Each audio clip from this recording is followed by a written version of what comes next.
Idol যখন বর্ণি টানাটানি করে তখন ফ্যান ফলোয়াররা আর কি করবে সেটা বলার অপেক্ষা রাখে না। আমার যে আইডল হয়, আমি যার ফ্যান হই, মানে আমি যাকে খুব পছন্দ করি, তার আচরণগত দিকগুলো, তার চলন বলন, তার কথা বলার ধরন সবকিছুই আমি অনুসরণ করব। এটাই হয়, এটাই স্বাভাবিক। হ্যাঁ, মানে আমি চেষ্টা করবো সবসময় যে আমার আইডল কিভাবে কথা বলছে, কি ধরনের আচরণ করছে, কি ধরনের পোশাক পরছে, কি ধরনের জীবন জীবিকা নির্বাহ করছে, সবকিছু আমাকে প্রভাবিত করবে, তবেই না আইডল হবে। এই আমার কথা হয়তো অনেকে আম, একমত হবে না, আবার অনেকে একমত হতে পারে, কিন্তু একটু ভেবে দেখবেন, আপনি যাকে অনুসরণ করছেন বা আইডল ভাবছেন, বা আপনার যে স্বপ্নের নায়িকা, তাকেই কিন্তু আপনি মনে মনে বিভিন্নভাবে অনুসরণ করে থাকেন।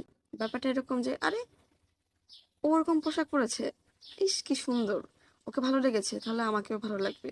আরে ওরকম লিপস্টিক কালারটা পরেছে, কারণ আমাকেও ভালো লাগবে, ওটা আমার লাগবে। মানে ব্যাপারটা এরকমই যে উনি যা করছে সেটাই আমাকে অনুসরণ, মানে প্রভাবিত করছে, আমি সেটাই অনুসরণ করছি। তাহলে এই যে যে ব্যাপারগুলো হচ্ছে সেগুলো কি আমাকে কোনোভাবে প্রভাবিত করছে না?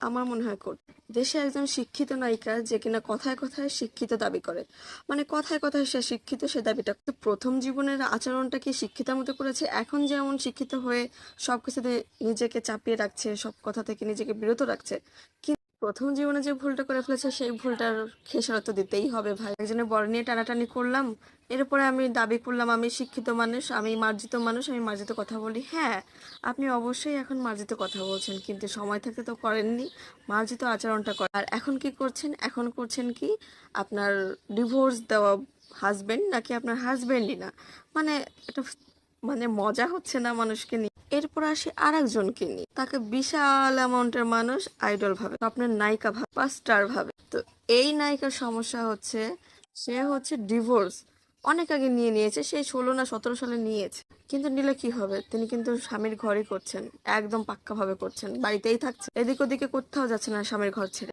মানে মজা না এক ধরনের। আবার তিনি লাইভে এসে মানে একবার হিন্দু ধর্ম, একবার ইসলাম ধর্ম, সব ধরনের কথা সবচেয়ে বড় কথা হলো তিনি ডিভোর্স দেওয়ার পরে কি করে স্বামী স্বামী স্বামী করেন, শ্বশুরবাড়ি শ্বশুরবাড়ি শ্বশুরবাড়ি করেন, ইভেন তিনি ওই বাড়ি থাকেন।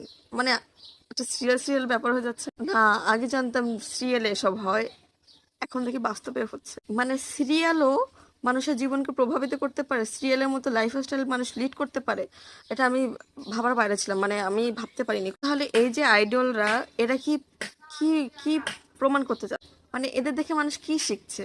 আমাকে একটু এগুলো একটু বোঝাবেন কেউ প্লিজ, যে মানুষ কি শিখছে, এই আইডল, এই স্বপ্নের নায়িকারা কি প্রভাব রাখে।